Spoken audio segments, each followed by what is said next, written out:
नमस्कार दोस्तों, स्वागत है आपका एग्जाम नोएडा में। इस डिस्कशन में हम 11 नवंबर 2020 के सभी इंपॉर्टेंट करंट अफेयर को कवर करेंगे। लेकिन उससे पहले सभी राज्यों के मुख्यमंत्री, गवर्नर, कैपिटल, मुख्य न्यायाधीश और सीट्स कितनी है, इसका फर्स्ट पार्ट हमने कवर कर लिया है। इस वीडियो का लिंक डिस्क्रिप्शन बॉक्स में आपको नीचे मिल जाएगा। उस लिंक पर जाकर आप इस वीडियो को कवर कर लीजिएगा। तो चलो अब आज के करंट अफेयर स्टार्ट करते हैं। सबसे पहला क्वेश्चन, 2020 में भारत ओपेक ऊर्जा वार्ता की कौन सी उच्च स्तरीय बैठक हुई? तो देखो, अभी हाल ही में 5 नवंबर 2020 को इंडिया ओपेक एनर्जी डायलॉग की चौथी मीटिंग आयोजित हुई। अगर पूछा जाए फर्स्ट मीटिंग कब हुई थी, इसकी फर्स्ट मीटिंग हुई थी 2015 में और 2020 में अभी इसकी चौथी मीटिंग आयोजित हुई। Petroleum and natural gas minister हैं धर्मेंद्र प्रधान ये, और साथ में थे कौन? ओपेक के जो महासचिव है, नाम क्या है? मोहम्मद सनूसी बरकंडी। फिर से बोलता हूँ, मोहम्मद सनूसी बरकंडी। इनके साथ इन्होंने इस मीटिंग को आयोजित किया। धर्मेंद्र प्रधान ने इस मीटिंग को को चेयर किया, याद रखेगा। और इसमें क्या हुआ, धर्मेंद्र प्रधान ने ओपेक देश के, ओपेक में जो भी मेंबर आते हैं, इन सभी को इंडिया में इन्वेस्ट करने के लिए आकर्षित किया। बात करें ओपेक की, ओपेक का पूरा नाम क्या है? ओपेक का पूरा नाम है Organisation of the Petroleum Exporting Countries. फिर से बोलता हूँ, Organisation of the Petroleum Exporting Countries. Headquarter की बात करें, ऑस्ट्रिया की कैपिटल वीना में इसका हेडक्वार्टर है। ये है क्या? ये इंटरनेशनल कार्टेल है। मतलब देखो, सबसे ज़्यादा जो तेल मिलता है वो यहीं पर मिलता है, इसीलिए पूरा उसका मैनेजमेंट यही देखते हैं। मतलब वर्ल्ड में जो भी उसके दाम डिसाइड किए जाएंगे वो इन्हीं कंट्रीज़ के द्वारा डिसाइड किए जाएंगे। मेंबर की बात करें, 13 मेंबर आते हैं इसमें, यानी 13 देश हैं इसमें, लेकिन भारत इसका मेंबर नहीं है। पूछा जाए कि भारत ओपेक का मेंबर है? नहीं, भारत ओपेक का मेंबर नहीं है। स्थापना की बात करें तो इसको देखो, सितंबर 1960 में इसको फाउंड किया था। कहाँ पर? इराक की कैपिटल बगदाद में। लेकिन ये फोर्स में कब आई? ये बॉडी फोर्स में आई कब? 1961 जनवरी में।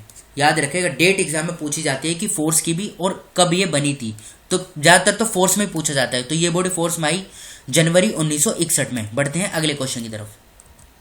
किस राज्य में मिलावटखोरों, नकली सामग्री बनाने और बेचने वालों के लिए सख्त अभियान चलाया जाएगा? तो अभी हाल ही में मध्य प्रदेश की सरकार ने ये फैसला लिया है कि वहाँ पर जो भी मैन्युफैक्चर हैं, जो नकली मटेरियल बनाते हैं या उसमें मिलावट करते हैं, उनके खिलाफ सख्त से सख्त कार्रवाई की जाएगी। ये फैसला लिया गया है अभी हाल ही में मध्य प्रदेश सरकार के द्वारा। इसमें क्या होगा, वहाँ की जो मतलब इसके लिए 3 लेबोरेटरीज बनाई गई हैं जो उसको टेस्ट करेंगी। और ये जो 3 लेबोरेटरीज हैं ये कहाँ कहाँ पर बनाई जाएंगी? इंदौर, ग्वालियर और जबलपुर। फिर से बोलता हूँ, इंदौर, ग्वालियर और जबलपुर में ये लेबोरेटरीज बनाई जाएंगी। तो सी इस क्वेश्चन का, यानी मध्य प्रदेश इस क्वेश्चन का सही आंसर है। अगले क्वेश्चन की तरफ बढ़ते हैं। किस राज्य ने लोकप्रिय हॉर्नबिल त्योहार को आभासी रूप से मनाने का फैसला किया है? देखो, ये त्योहार नागालैंड में मनाया जाता है। सी इस क्वेश्चन का सही आंसर है। नागालैंड में एक गांव है, क्या नाम है? कीसामा विलेज। कीसामा विलेज में नागा ट्राइब 1 दिसंबर से लेकर 10 दिसंबर के बीच इस हॉर्नबिल फेस्टिवल को आयोजित करेंगी वर्चुअली, मतलब वीडियो कॉन्फ्रेंसिंग के माध्यम से, याद रखेगा।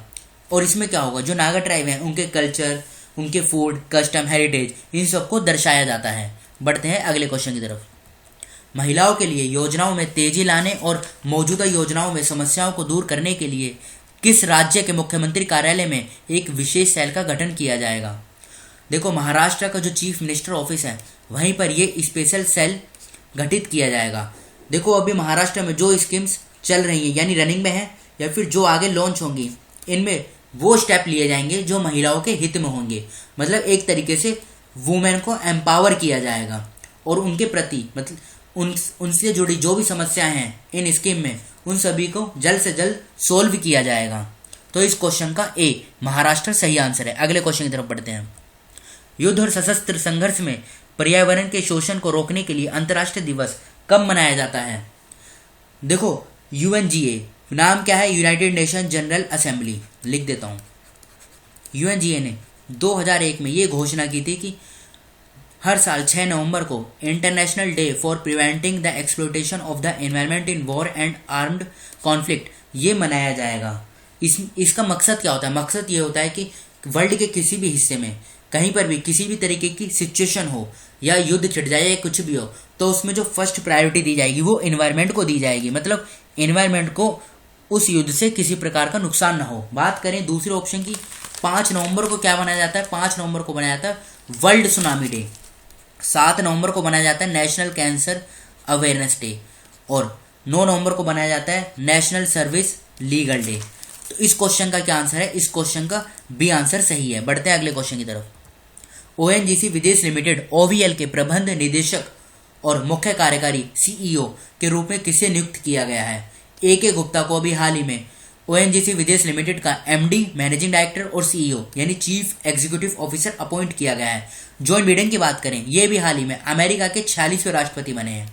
मनोज कुमार की बात करें तो वेस्टर्न कोल फील्ड लिमिटेड के ये अभी हाल ही में चेयरमैन और एमडी बने हैं। विशाल वी शर्मा की बात करें, यूनेस्को में इंडिया के परमानेंट रिप्रेजेंटेटिव अपॉइंट किए गए थे, याद रखेगा, यानी परमानेंट स्थायी। चलते हैं अगले क्वेश्चन की तरफ। सांचमन लिम्बो का निधन हो गया, वह किस क्षेत्र से संबंधित थे? तो इनका संबंध था पॉलिटिक्स से।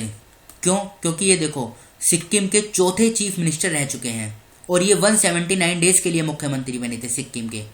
कब? उस समय सिक्किम में कांग्रेस की सरकार थी। टाइम पीरियड क्या था? 17 जून 1994 से लेके 12 दिसंबर 1994। तो ये 179 डे के लिए मुख्यमंत्री बने थे सिक्किम के। तो ए इस क्वेश्चन का सही आंसर हो जाएगा। बढ़ते हैं अगले क्वेश्चन की तरफ। सड़क परिवहन मंत्रालय ने कब से सभी 4 पहिया वाहनों के लिए फास्टैग अनिवार्य की घोषणा की है? तो देखो ministry of road transport and highway ने ये अनाउंसमेंट की है। इन्होंने सुधार किया है सेंट्रल मोटर व्हीकल रूल्स यानी सेंट्रल मोटर व्हीकल रूल्स 1989 में, और तब ये फैसला लिया है कि 1 जनवरी 2021 से जितनी भी कारें आएंगी अब उन सभी में, या जो कारें पुरानी हो गई हैं उनमें ये फास्टैग लगाना अनिवार्य होगा। अभी क्या था? अभी सिर्फ 1 दिसंबर 2017 के बाद जो गाड़ी ले गई हैं सिर्फ उन्हीं में फास्टैग लगा हुआ आता था, लेकिन अब से जितनी भी 4 पहियों की गाड़ी होंगी उन सभी में फास्टैग लगाना मैंडेटरी है।